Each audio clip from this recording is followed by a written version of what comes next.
بشارة وكيم. ربما اعتقد الكثيرون أن بشارة وكيم هو فنان لبناني لأنه أجاد تمثيل أدوار الشوام بتمكن واضح، ولكنه مصري المولد والنشأة، إلا أن سر إجادته للهجة الشامية ببراعة تعود إلى سفره الدائم إلى الشام.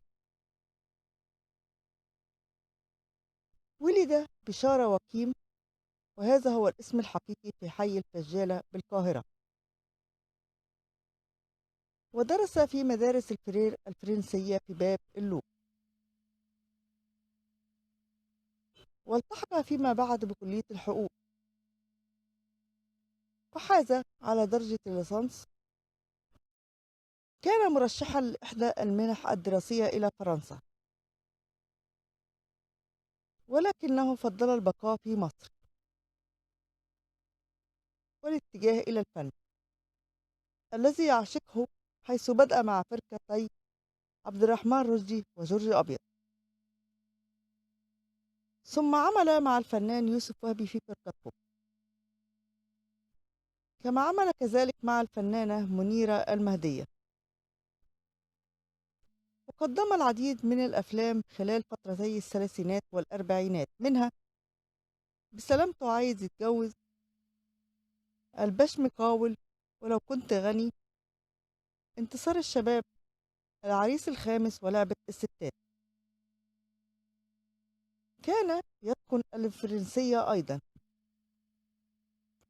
كما كانت لديه موهبة نظم الشعر، وقد ألح عليه الفنان أنور رشدي بطباعة دوانا لأشعاره،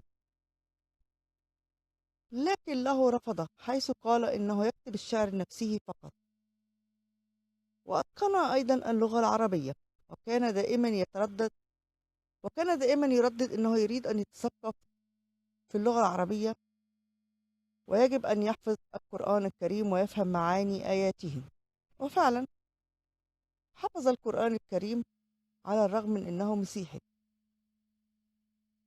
كما طالع كتب التفسير وترجمة العديد من الروايات الأدبية الفرنسية إلى اللغة العربية. لم يتزوج بشارة وكيم طوال حياته، لأنه كان يرى أن الزواج مقبرة الفنان والإنسان معا،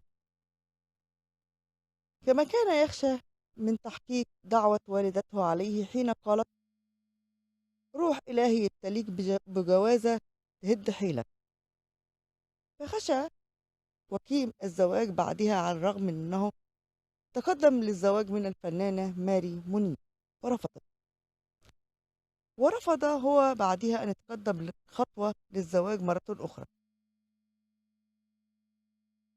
بينما كان بشارة وكيم يقرأ سيناريو مسرحية جديدة، لفظ أنفاسه الأخيرة وعلى صدره نص المسرحية، وكان ذلك في 30 نوفمبر عام 1949. وتوفى بمنزل شقيقته التي كانت تعيش معه ويربي أبنائها بعد وفاة زوجها، وترك أملاكه لأبنائها. رحم الله الفنان بشارة وكيم وأسكنه فسيح جنته. إن عجبك الفيديو اعمل اشتراك ولايك ودعم للقناة، وانتظرونا في حكايات أخرى عن الفنانين.